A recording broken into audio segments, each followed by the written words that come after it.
आसिवगे संत उदार उदार भरले अनंत भांडार तुका म्हणे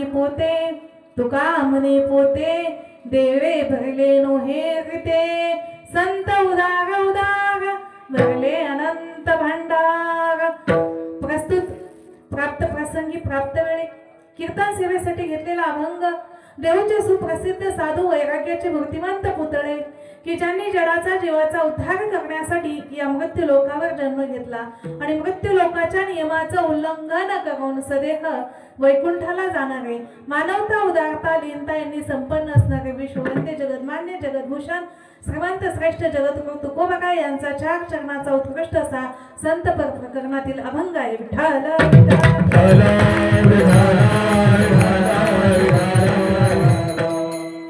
समचरण सरोजम साधनाबुदाभम जगननिहित पाणी मंडलम मंडलानां तरुण तुलसीमाला कंदरम कंजनेत्रम सदैवलहासं विठ्ठलं चिन्तयामि।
कथेचा विस्तार बाबाजी सद्गुरुदास तुका अलंकापुरी रम्य सिंहासनस्थं पदं भोज तेजस्फुरति प्रदेशम। आवाज वाढवायचा थोडा। अलंकापुरी रम्य सिंहासन थोडा कमी करा कमी। अलंकापुरी रम्य सिंहासनस्थं पदं भोज तेजस्फुरति प्रदेशम विरेन्द्रादिदेवै सदा स्तूयमानं समाधिस्थमुक्तिं भजे ज्ञानदेवम्। ओम नमो ज्ञानेश्वराय ओम नमो ज्ञानेश्वराय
जयांचे केले स्मरण होय सकळ विद्यांचे अधिकरण ते तेची बंधू श्री चरण श्री गुरुंचे ते नमस्कारोनी आता अभिनव वाग्विलासिनी जे चातुर्यार्थ कला कामिनी ते श्री शारदा विश्वमोहिनी नमिली मिया थापतेत घातला दुकान देती आली आसीदान संत उदार उदार भरले अनंत भांडार. जगद्गुरु तुकोबारायांनी आजच्या अभंगामध्ये दुकान मांडलेलं आहे आणि जे दुकान मांडलेलं आहे ते ज्ञानाचं दुकान मांडलेलं आहे. आणि जगद्गुरु तुकोबारायांनी दुकान मांडून ज्ञानदान करत आहे. ज्ञानदानाच्या बाबतीत संत हे उदार आहेत.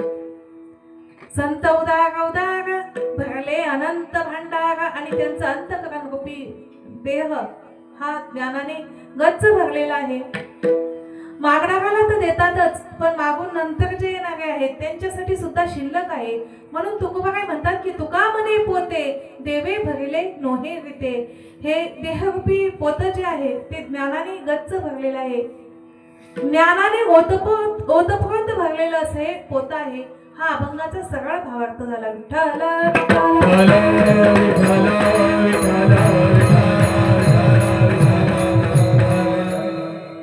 जननी जन्मभूमीश्च स्वर्गादपि गरीयसी. जननी आणि जन्मभूमी यांना स्वर्गापेक्षाही श्रेष्ठ स्थान देणारे श्रीराम प्रभू या भारत भूमीमध्ये जन्माला आले. श्रीराम प्रभूंचे सेवक श्रेष्ठ भक्त हनुमंतराय याच भारत भूमीमध्ये जन्माला आले. हनुमंतरायांच्या पुण्यतिथी निमित्त चालू असलेला हा अखंड हरिनाम सप्ताह, या सप्ताहातील आजची तिसऱ्या दिवसाची कीर्तन सेवा समस्त गावकरी कमिटीने माझ्याकडे सोपवली. त्याबद्दल गावकरी कमिटीचे आभार मानते. या कीर्तन सेवेसाठी उत्कृष्ट गायक आहे, उत्कृष्ट वादक आहे आणि जाणकार श्रोते आहे, उत्कृष्ट माईक सिस्टीम आहे. हा सर्व दुग्ध शर्करा मिलाप या ठिकाणी झालेला आहेच आहे. आपण अभंगावर चिंतन झाल्याच्या नंतर मी तुम्हाला गायक लोकांचा परिचय करून देईन.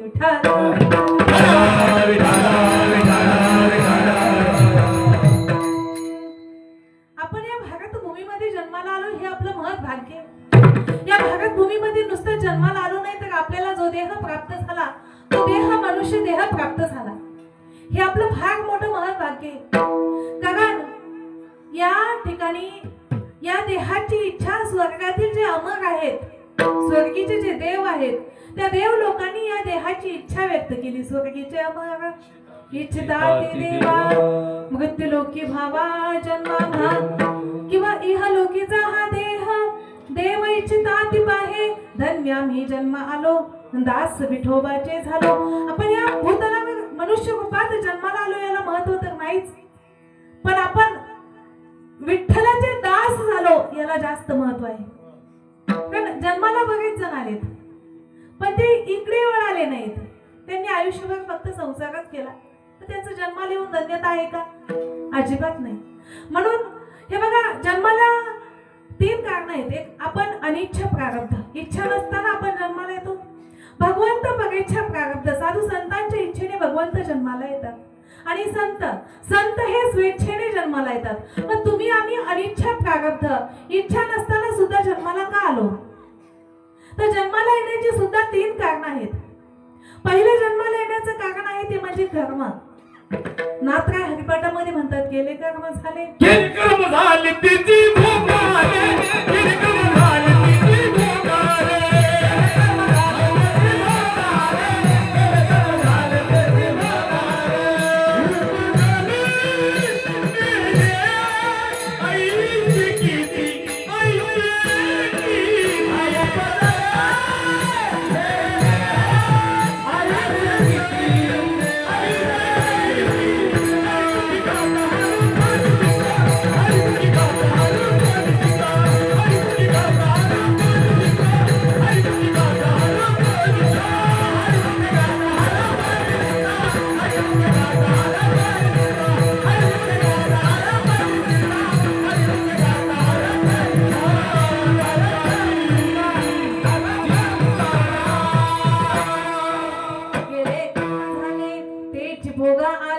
उपजले मेले ऐसे कितीतरी जन्माला आले आणि कितीतरी मेले.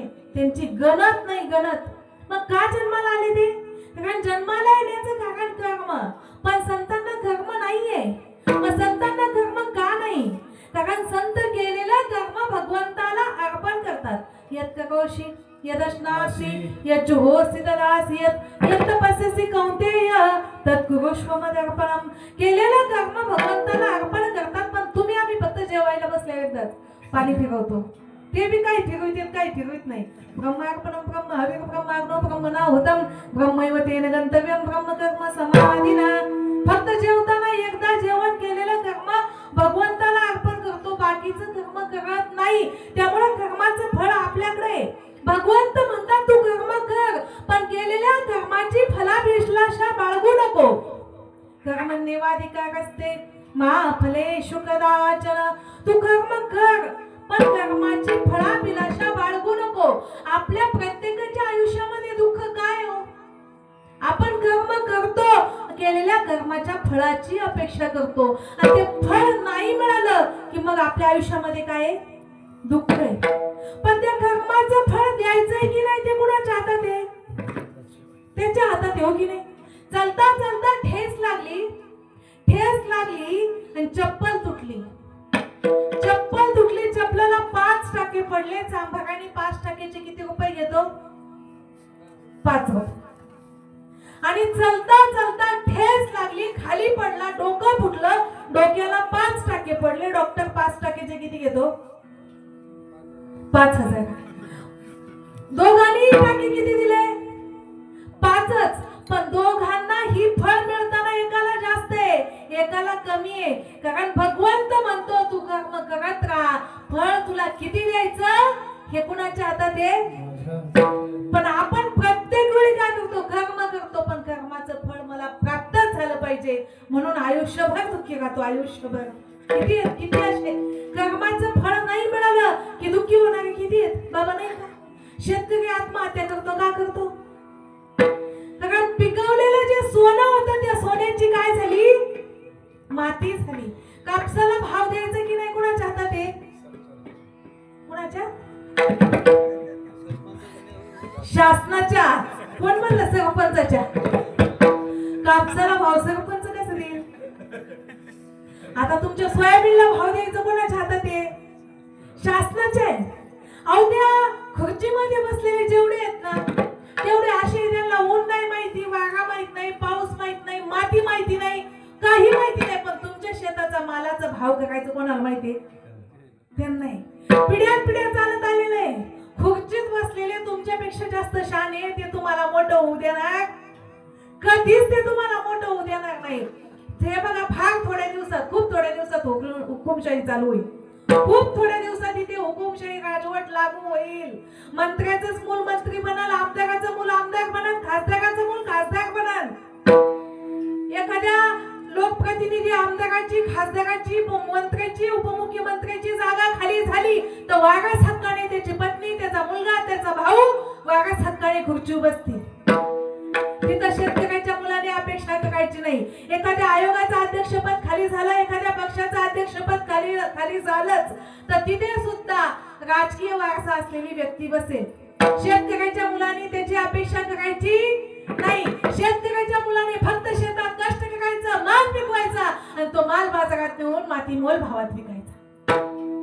पण हे बघा, ह्यांनी किती पण हुकुमशाही राजवट लागू द्या, एक दिवस त्याच्या मनात आलं ना तो काय करतो माहिती का? परित्राणाय साधूनां विनाशाय च दुष्कृतां धर्म संस्थापनार्थाय संभवामि युगे युगे. त्याच्या मनात आलं की तो हा संपूर्ण खेळ एकच दिवसात पालटतो. एकच दिवसात. सगळं कोणाच्या हातात आहे? त्याच्या हातात आहे. अहो तो देईल पण आणि घेईल पण. जास्त प्राप्त झालेल्यांनी उड्या मागायच्या नाही. सगळं कुणाच्या हातात आहे? सगळं त्याच्या हातात आहे. म्या बोलविल्या वेदू बोले, म्या चालविल्या सुगी चाले, म्या हलविल्या प्राणू हले, जो जगाते चालिता तुझी या सत्तेने वेदाची बोलना.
तयासी चालणे ऐसा तू समर्थ ब्रह्मांडाचा धनी. त्याने जर ठरवलं तर तो देतो बी आणि त्याने ठरवलं तर घेतो बी. आपण अपेक्षा करायची नाही, निरपेक्ष भावाने कर्म करीत राहायचं. ते बिल्डिंग कॉन्ट्रॅक्टर होता. आता बिल्डिंग कॉन्ट्रॅक्टर श्रीमंत असणार की त्याच्या हाताखालचे कोण श्रीमंत असेल?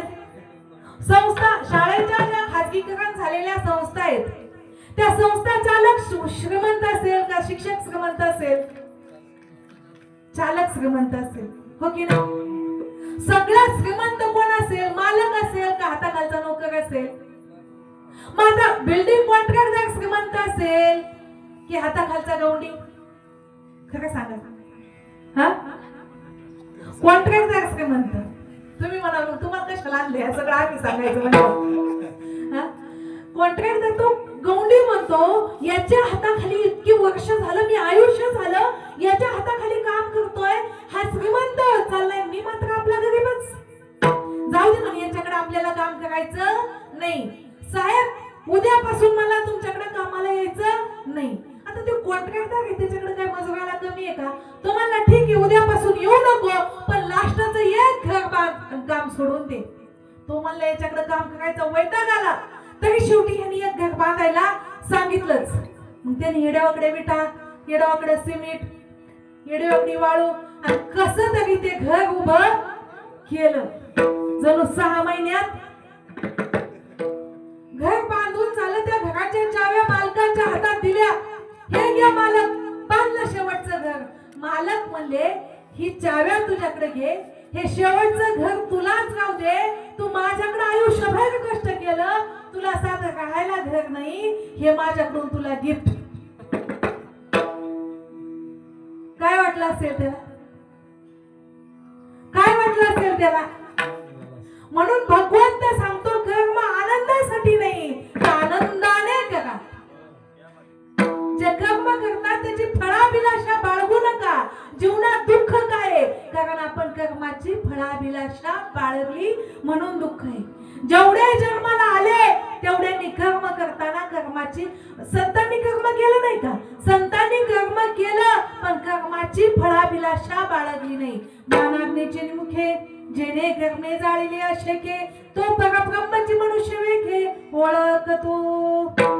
ज्ञानाच्या सामर्थ्याने कर्माचा बाध केला. शेवटी तर संत म्हणतात आता कामच शिल्लक नाही. काम नाही, काम नाही, काम नाही.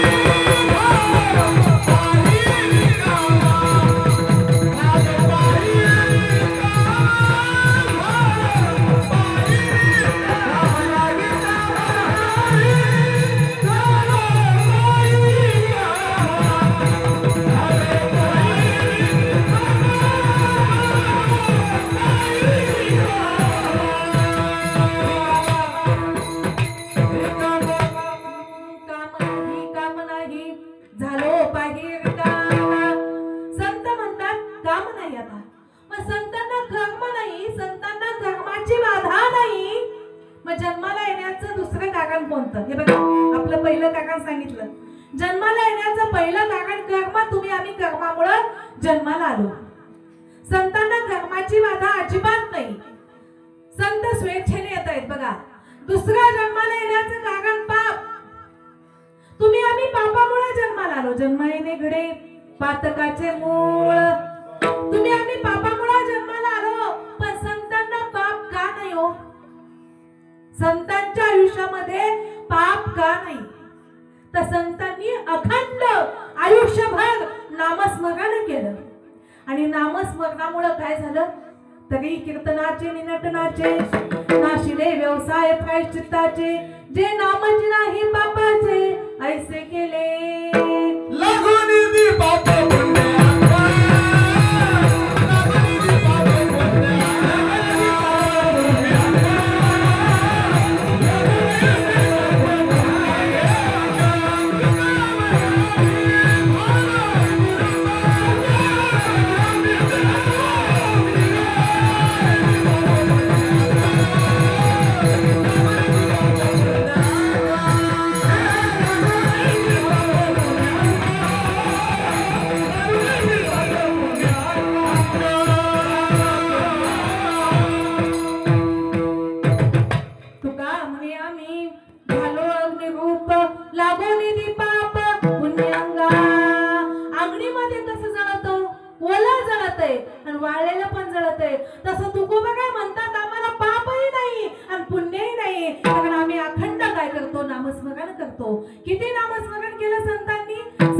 संकीर्तयन्तो मां यतन्तस्य दृढव्रताः नमस्यन्तस्य मां भक्ता नित्ययुक्ता उपासते सतत सतत दिनरजनी हाती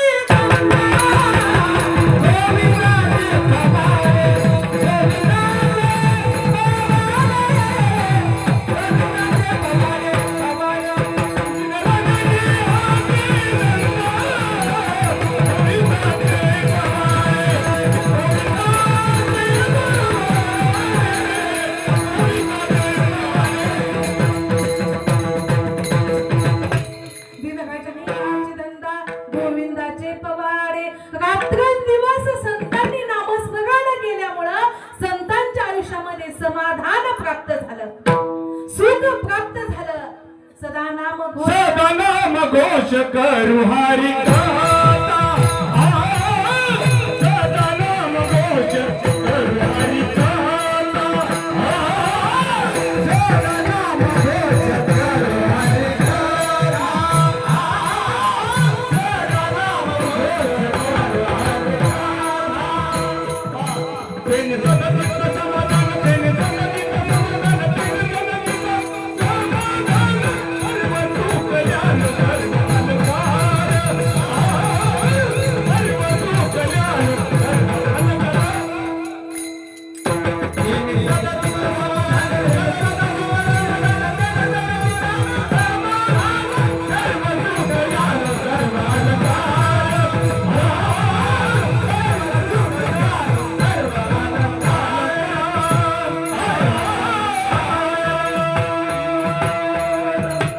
सदा नाम घोष करो हरी कथा तेने सदा चित्ता समाधान चित्ताला समाधान तर प्राप्त होतंय पण सर्व सुख ल्यालो सर्व अलंकार आनंदे निर्भर डुलत असो संतांनी सतत नामस्मरण केलं याला काही पुरावा आहे का अहो नामदेवांच्या घरी 14 माणसं होती 14 आणि 14 माणसं सतत नामस्मरण नामदेवाची घरी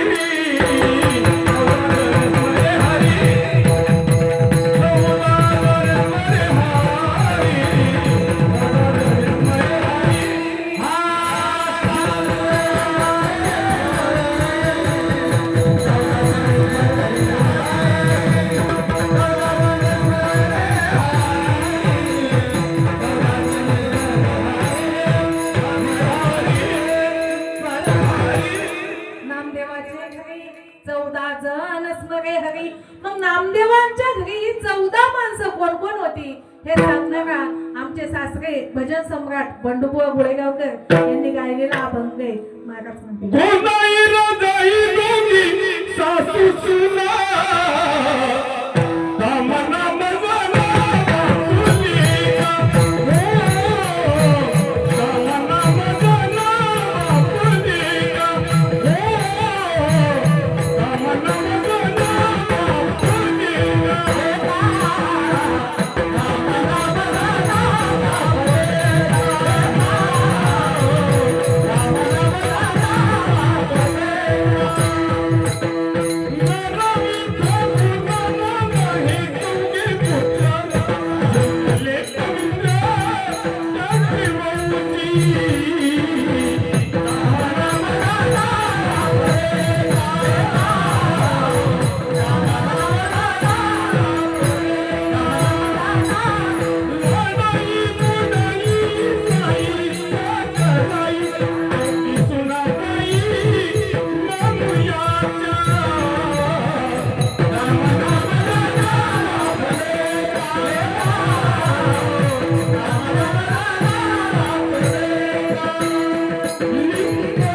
14 आणि ही 14 माणसं अखंड नामस्मरण करत होती. अखंड. तुम्ही आम्ही करतो का?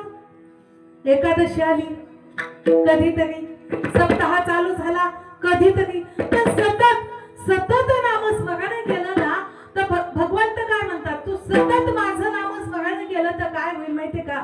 मगनी जया जया ठवे तो तेची गती ते पावे, मनाने सदा स्मरावे मातेची तुवा. जन्माला येण्याचं तिसरं कारण जे आहे ना तिथे तुम्ही सफल व्हाल. जन्माला येण्याचं तिसरं कारण आहे वासना. जगभरात राजा धरणी गर्भा गेला, घाला तो घातला वासनेने. जन्मा गेलेला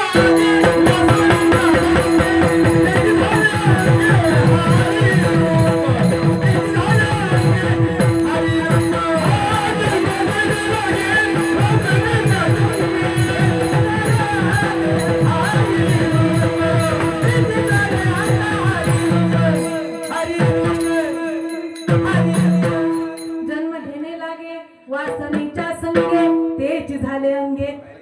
वासनाच भगवंतमय झाली, विषय शिल्लक नाही जन्माला येण्याचा. मग आपल्याला जन्म का होतो?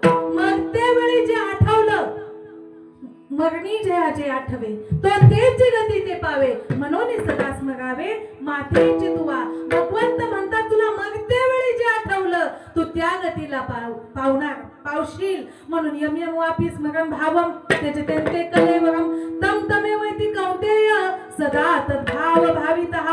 तू सतत सतत सतत माझा नामस्मरण कर, म्हणजे मरते वेळी तुला मी आठवण, तुला पुढचा जन्म होणार नाही. म्हणून मरते वेळी मुखात नाम यावं वाटत असेल तर आतापासूनच नामस्मरण करावं लागेल, हो की नाही? मरते वेळी अचानक येईल का? आयुष्यभर भगवंताची भक्ती नाही केली, ऐन मरते वेळेस येईल का? येईल. मग तुम्ही म्हणाल आयुष्यभर भक्ती केली आणि मरते वेळेस नाही केली तर काय होईल? जैसे नाव थडिये ठाकिता जगी वर पडी होय दुर्वाता, तरी चुकलाही मागोता अपावो पावे. आयुष्यभर भक्ती केली, मरते वेळेस नामस्मरण नाही आठवलं तर पुढचा जन्म घ्यावाच लागतो. पण केलेलं असं कर्म असतं. संत रोहिदास सांभार मरते वेळेस मागच्या जन्मात त्यांना चप्पल दिसली होती म्हणून पुढचा जन्म चांभाराचा झाला आणि पुढचा जन्म तीर्थक्षेत्री होऊन उद्धार झाला. मागच्या जन्मात केलेला परमार्थ वाया जात नाही, म्हणून अखंड आयुष्यभर माणसानं परमार्थ करावा. संसारातलं काही सोबत येत नाही, परमार्थातलं काहीच वाया जात नाही. म्हणून हे बघा, जन्माला येण्याची 3 कारण आपण सांगत होतो. जन्माला येण्याचं पहिलं कारण कर्म, संतांना कर्म नाही. जन्माला येण्याचं दुसरं कारण पाप, संतांना पाप नाही, कारण अखंड नामस्मरण करतात. जन्माला येण्याचं तिसरं कारण वासना, संतांची वासना भगवंतमय झाली, संतांना वासनाही नाही. संतांना 3ही कारण नसताना संत जन्माला आलेच का? संत जनाच्या जीवाच्या कल्याणासाठी या ठिकाणी जन्माला आले. जगाच्या कल्याणा संतांच्या विभूती देह कष्टमिती परोपकारे. संत ह्या भूतलावर जगाच्या कल्याणासाठी आले. मग जगाच्या कल्याणासाठी येऊन संतांनी केलं काय नेमकं? तर संतांनी दुकान मांडलं. दुकान अभंगाच्या घातला दुकान, घातला दुकान, घातला दुकान, घातला दुकान, घातला दुकान,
दान आणि संत दान करत आहेत दान. आता दानाचे खूप प्रकार आहेत हा. गोदान आहे, अन्नदान आहे, वस्त्रदान आहे, कन्यादान आहे. काही ना काहीतरी आयुष्यामध्ये दान केलं पाहिजे. बरं, तुम्ही सगळे शेतकरी, गाई असेल तर गाई दान करा. वस्त्रदान, तुम्ही माय मावल्या आहेत सगळ्या, एकीच्या कपाटात 25 25 30 30 100 100 150 150 साड्या असतील. वस्त्रदान करा, अन्नदान करा. विठ्ठल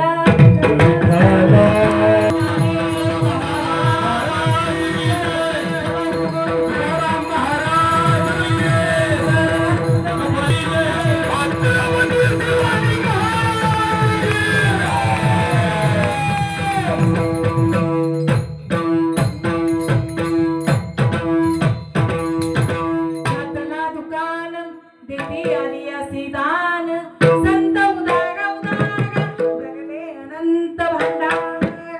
हे बघा, संत दान करत आहे. दानाचे प्रकार आपण सांगत होतो की आपण कोणतं कोणतं दान करू शकतो. बघा दादा, आपण गोदान करू शकतो, वस्त्रदान करू शकतो, अन्नदान करू शकतो, कांचनदान. कांचन म्हणजे दादा लगेच नाही म्हणले ना, सगळेच नाही म्हणते. गेला तो पहिला काळ. कांचन म्हणजे सोनं. कांचनदान म्हणलं की त्यांनी मान आली.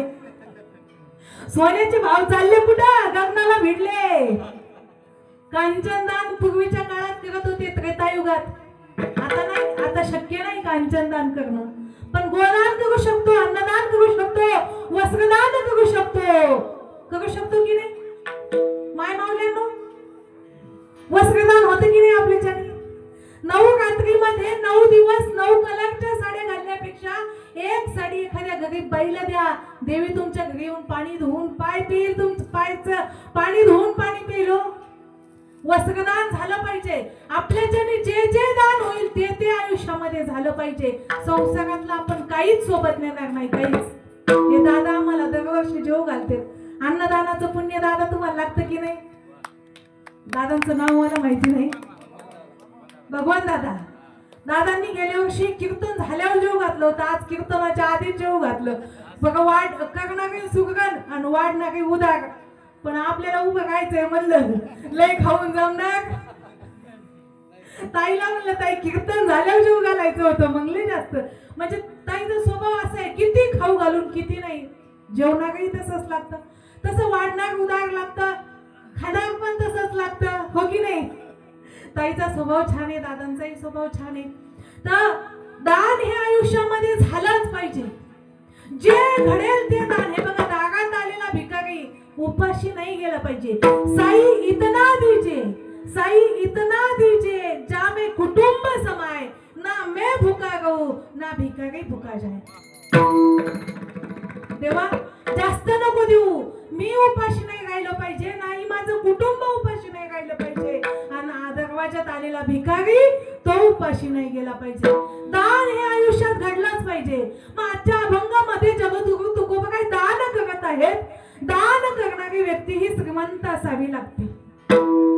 दान करणाऱ्या व्यक्तीकडे 3 गुण असावेत. तो श्रीमंत असावा, स्वतंत्र असावा आणि उदार असावा. तुकोबा काय स्वतंत्र आहेत, उदार आहेत, पण तुकोबा काय श्रीमंत आहेत का हो?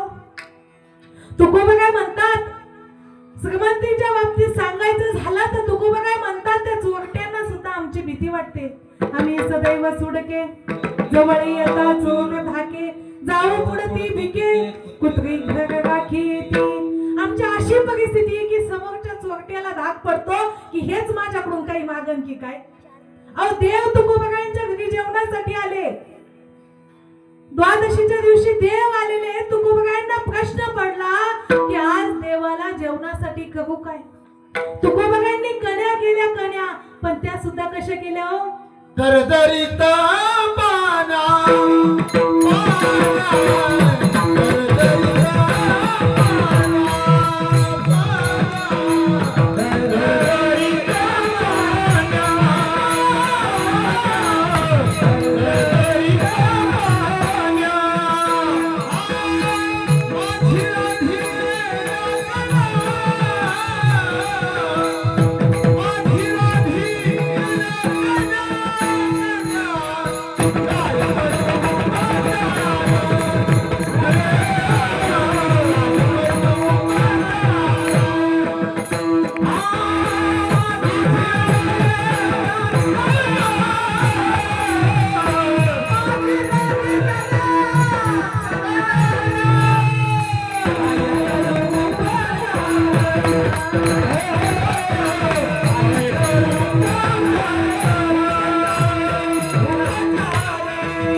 अप्रतिम.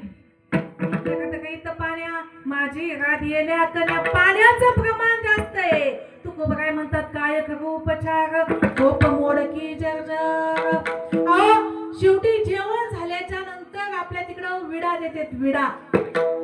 तर तुकोबरायांनी तुळशीचं पान तोडलं मुख शुद्धी तुळशी दळ आणि तुका म्हणे मी दुर्बळ.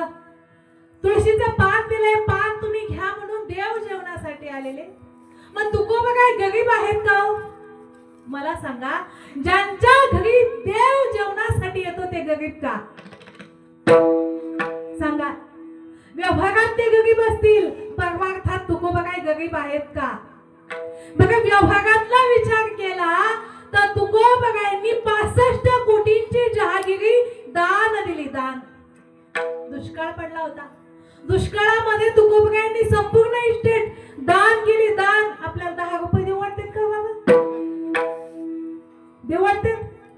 65 कोटींची जहागिरी दान केली. आता दान देण्यासाठी तुकोबांकडे काहीच शिल्लक नाहीये. काहीच.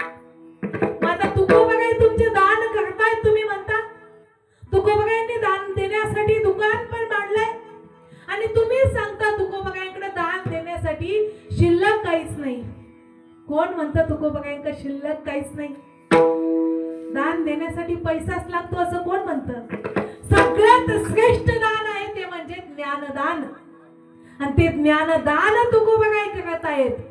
ज्ञानदान हे असं आहे न चोरहार्यम न च राजहार्यम न भातृभाजम न च भागकारी वेगृते वर्धते वनित्यम विद्याधनम सर्वधनात् प्रधानम.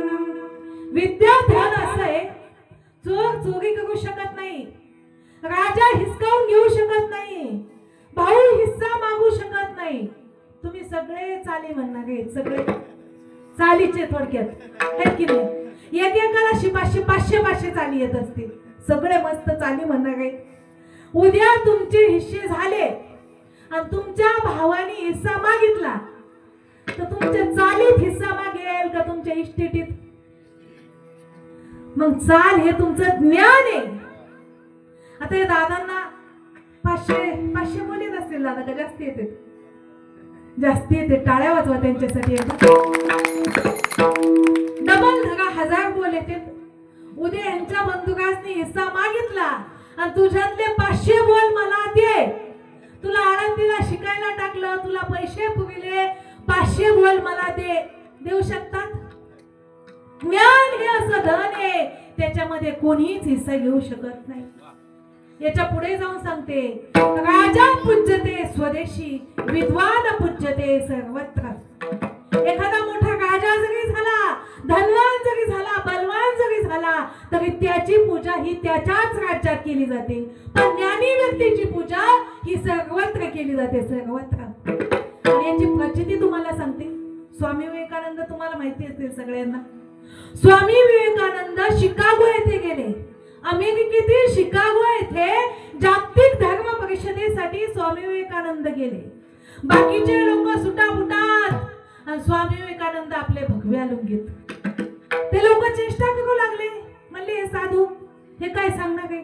बघा आपला पवित्र धर्मग्रंथ गीता कितकुस आहे. खिशात घेऊन हिंडताय ती गीता. एवढा छोटा ग्रंथ आणि आता हे काय सांगणार आहे म्हणे. घेतला आपला धर्मग्रंथ सगळ्यात शेवटी घातला. सगळ्यात शेवटी सगळ्यांचं बोलणं झालं. सगळ्यांचे भाषण झाले आणि स्वामी विवेकानंद भाषण करण्यासाठी गेले. माय ब्रदर अँड माय सिस्टर.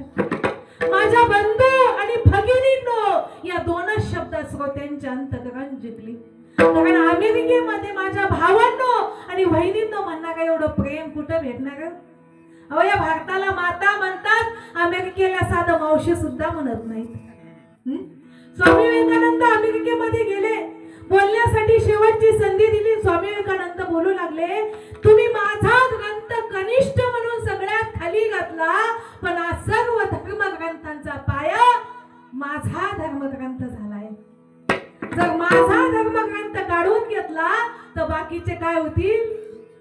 बेसिमिट म्हणतो आपण त्याला, बेसिमिट. आपला हिंदूंचा पवित्र धर्मग्रंथ गीता सर्व धर्मग्रंथांचा त्या ठिकाणी काय झाला? पाया झाला.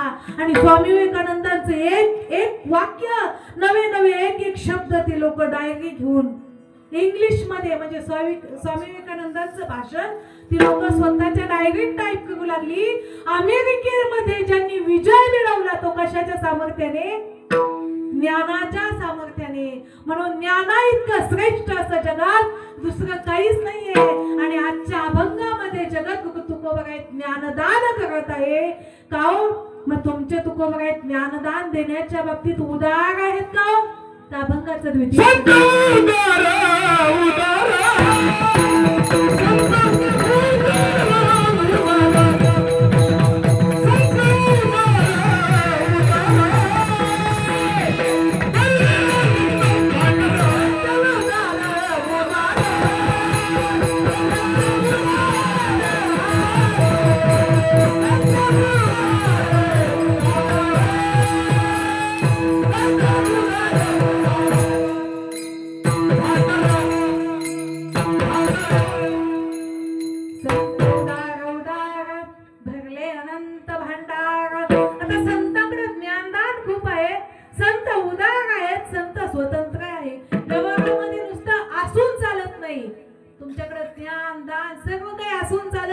तुम्ही स्वतंत्र असले पाहिजेत.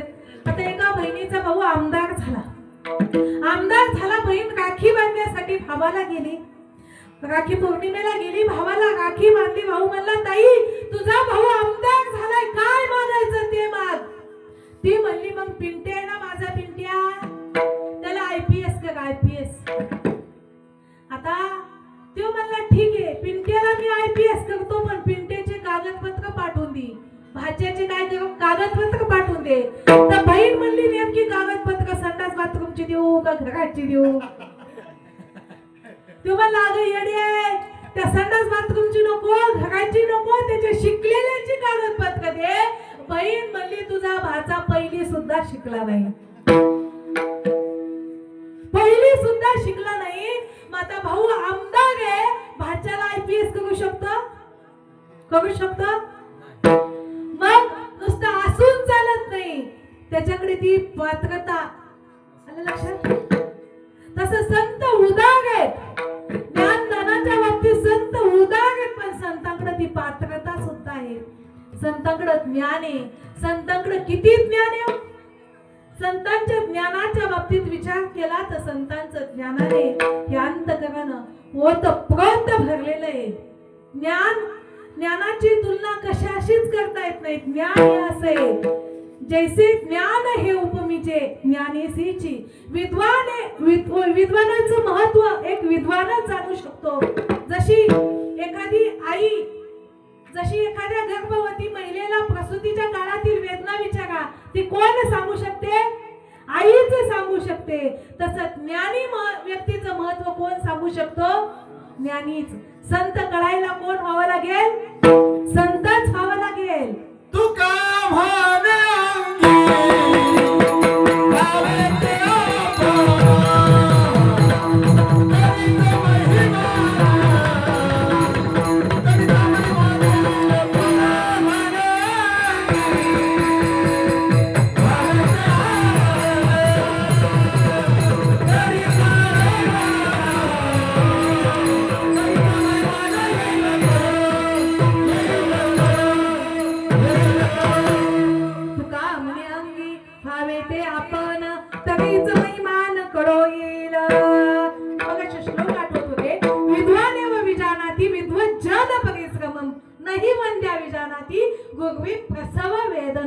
विद्वानाचे परिश्रम विद्वानच जाणतो, वंद्या विजानाती.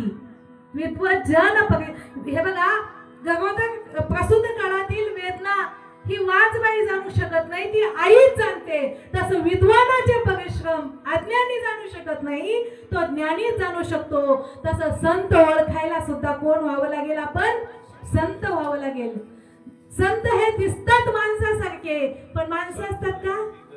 संत नवती जगा माणसाच्या सारखे.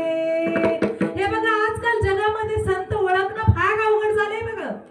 अंगा लावून या राख, डोळे झाकून या करीती पाप. हे बघा पूर्वीच्या काळात खरे संत होते. वैष्णव कुणाला म्हणायचं? वैष्णव तो जया अवघी देवा अवघी माया, किंवा तेची संत ज्यांचा हेत विठ्ठल, नेणती काही ताना तुला नामस्मरणा वाचुनी. त्यांना संत म्हणावं जे फक्त अखंड नामस्मरण करतात. ते कोण?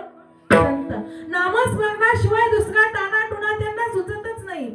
आजकाल जगात बोंधूबाबा जास्त झाले आणि या बोंधूबाबामुळे लोकांचा संतांवरचा विश्वास उडत चाललाय. हो त्या कोणते साधू, काल परवा त्या 2 साधूंना विनाकारण हल्लो. विनाकारण करता येत आणि भरताय दुसरंच.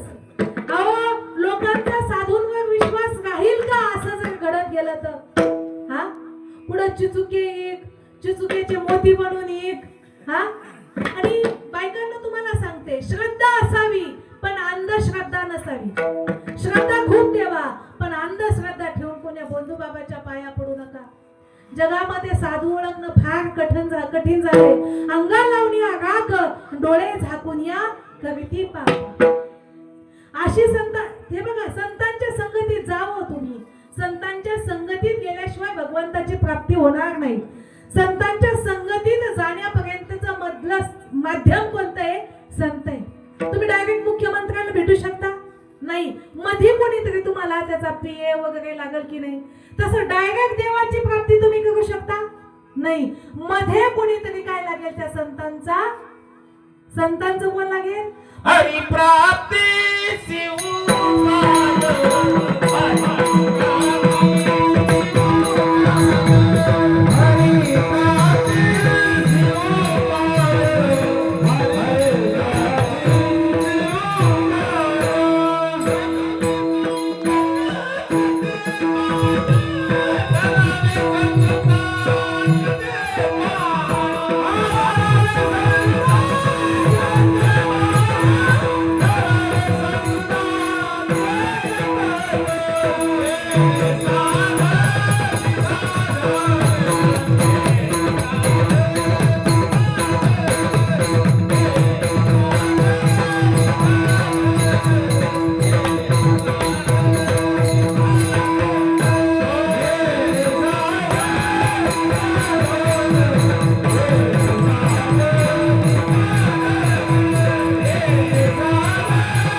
जावंच लागेल. संगत सजन की करले तो पडत पडत जाय, संगत गधे की करले तो 2-2 लाथा खाय. संगत कशी लागेल हो आपल्याला? चांगली लागेल. आई काय म्हणते, माझा बाळ्या अजिबात पीत नाही पण बिघडला चिमेच्या संगतीने. है की नाही? म्हणजे आईला प्यारा आपलं मुले ते पितोय पण माझा बाळू खूपच चांगला आहे, तो कधीच शिवणार सुद्धा नाही दारूला, पण तो बिघडला कशाने? संगतीने. म्हणून better be alone than in bad company. वाईटाच्या संगतीत राहण्यापेक्षा एकटे थांबा पण वाईटाची संगत नको. Open and enemy than a false friend. चुकीच्या मित्रापेक्षा उघड उघड शत्रू चांगला पण चुकीचा मित्र नको. चुकीचा मित्र हा तुम्हाला अधोगतीलाच घालणार. म्हणून आयुष्यामध्ये जीवनाचं सोनं करायचं असेल तर संतांच्या संगतीत या. मग संतांच्या संगतीत आल्यानंतर संत काय करतील? ज्ञानदान देतील. किती देतील हो? देण्यासाठी किती आहे त्यांच्याकडं? आज तुम्ही अन्नदान केलं की नाही? एक पंगत जेव घातली, दुसरी पंगत जेव घातली, तिसरी पंगत जेव घातली तरी पण शिल्लक आहेच आहे. तसंच ज्ञानदान देताना तुकोबा काय म्हणतात, पहिल्यांदा ज्यांना दिलं तरी शिल्लक आहे, दुसऱ्यांदा दिलं तरी शिल्लक. म्हणजे हे बघा ज्ञान असं असतं, जितकं दिलं तितकं वाढत राहतं. ज्ञान समजा आमच्याकडे जर इतकंच असतं आणि आम्ही तुम्हाला दिलं ना आज संपलं तर उद्या काय देऊ प्रश्न पडला असता. ते काय दुधासारखं आहे का? धान्यासारखं आहे का? माझ्याकडे एकच होतं धान्य, मी ते तुम्हाला देऊन टाकलं आज तुमच्या गावात. आता उद्या मला ह्यांच्या गावात जायचंय, मग आता ह्यांच्या गावात देण्यासाठी काय आहे माझ्याकडे शिल्लक? आहे तर काही शिल्लक नाही. मग असं जर झालं असतं सगळे शिक्षक दान करून संपले असते, वक्ते संपले असते, सगळ्याकडचं ज्ञान संपलं असतं. पण ज्ञान असं आहे किती द्या तरी पण मागणाऱ्याला तर देतायच, पण नंतर येणाऱ्यांसाठी शिल्लक आहे अभंगाचं कृती.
शेतात थकलेले असते, दमलेले असते सगळे.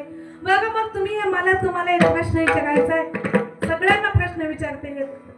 एक अशी विहीर खाल्लेली, अशी विहीर खाल्ली की अख्ख्या परतूर तालुक्याला पाणी दिलं तरी पाणी शिल्लक, जालना जिल्ह्याला पाणी दिलं तरी पाणी शिल्लक, उभ्या महाराष्ट्राला पाणी दिलं तरी शिल्लक, उभ्या भारताला दिलं, पाकिस्तानला दिलं तरी शिल्लक. मग अशी विहीर कुठं खाल्लेली असेल हो? कुठं असं पाणी लागलंय त्या विहिरीला? भारताला दिलं शिल्लक, अमेरिकेला दिलं शिल्लक, चीनला दिलं शिल्लक, इंदिवाडीला दिलं तरी शिल्लक. अशी विहीर कुठं खांदावं लागेल का दिदी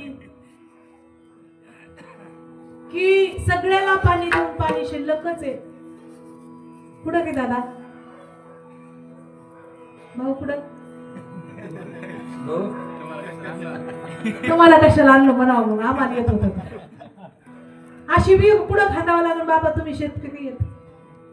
तुमच्या इंदेवाडीला पाणी दिलं शिल्लक, जालन्याला दिलं शिल्लक, अमेरिकेला दिलं शिल्लक, चीनला दिलं, पाकिस्तान शत्रू आहे त्याला देऊन टाकू तरी शिल्लक. सांगा बघा कुठं खांदावं लागेल ये कुठं? एकाला आहे ना का काय? समुद्राच्या कडेला, समुद्राच्या कडेला जर विहीर असेल तर पाणी किती उपसा ना तुम्ही बापू. अहो विहीर समुद्राच्या कडेला खाल्ली, द्या ना तिकडे, चीनला द्या, अमेरिकेला द्या. तसं तुकोबा काय म्हणतात, या पोत्यातलं ज्ञान किती द्या तरी शिल्लकच आहे. अभंगाचं चतुर्थ तुका मनी पोते, तुका मनी पोते, तुका मनी पोते.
Yeah.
भरले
तुका म्हणे पोते देवे भरले नो हे रीते संत उदार उदार भरले अनंत भांडार विठोबा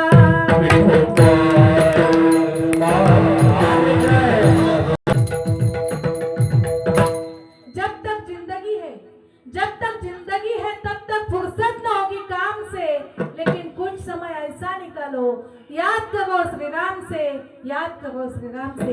विठ्ठल माझा माझा विठ्ठल माझा विठ्ठला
बघा ज्यांच्या जयंती निमित्त सप्ताह चालू आहे ते हनुमानजी काय नक्की त्यांचं एकदा नामचिंतन होऊन जाऊ द्या.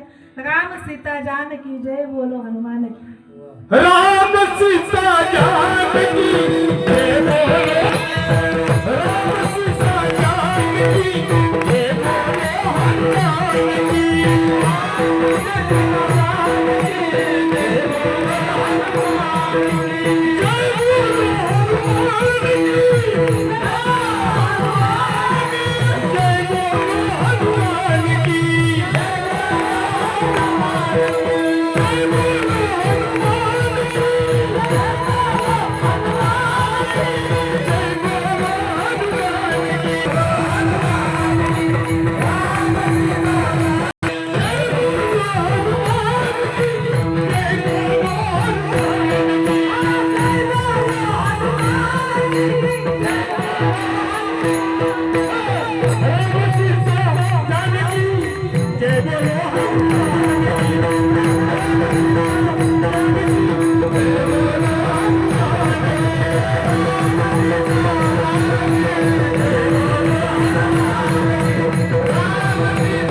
देवे भरले नो हेरिते संत उदार उदार भरले अनंत भंडार.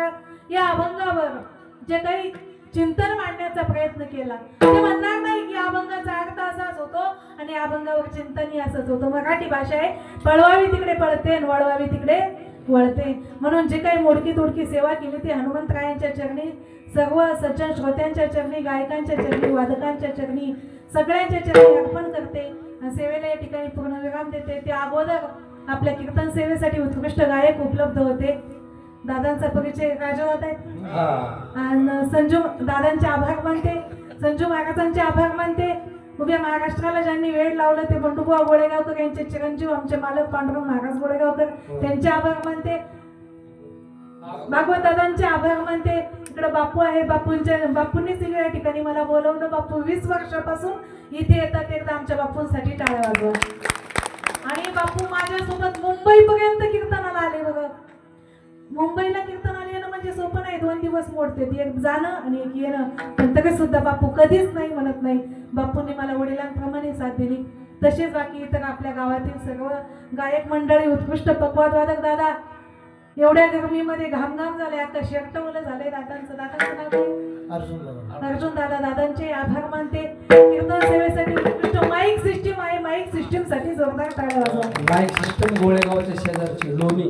आणि आमचं गाव गोळेगाव सगळ्यांनाच माहिती आहे. आमचं गाव गोळेगाव, गोळेगावच्या शेजारी लोणी हे गाव आहे. तिथली माईक सिस्टीम आहे दादा, अतिशय उत्कृष्ट माईक सिस्टीम आहे, खूप छान. कारण संपूर्ण कीर्तन माईक सिस्टीमवर अवलंबून असतं, अतिशय छान आहे. आणि तुम्ही सर्वांनी जीवाचे कान करून कीर्तन ऐकलं. भगवान दादा आमची मागच्याही वेळेस सोय घेतली, याही वेळेस सोय घेतली.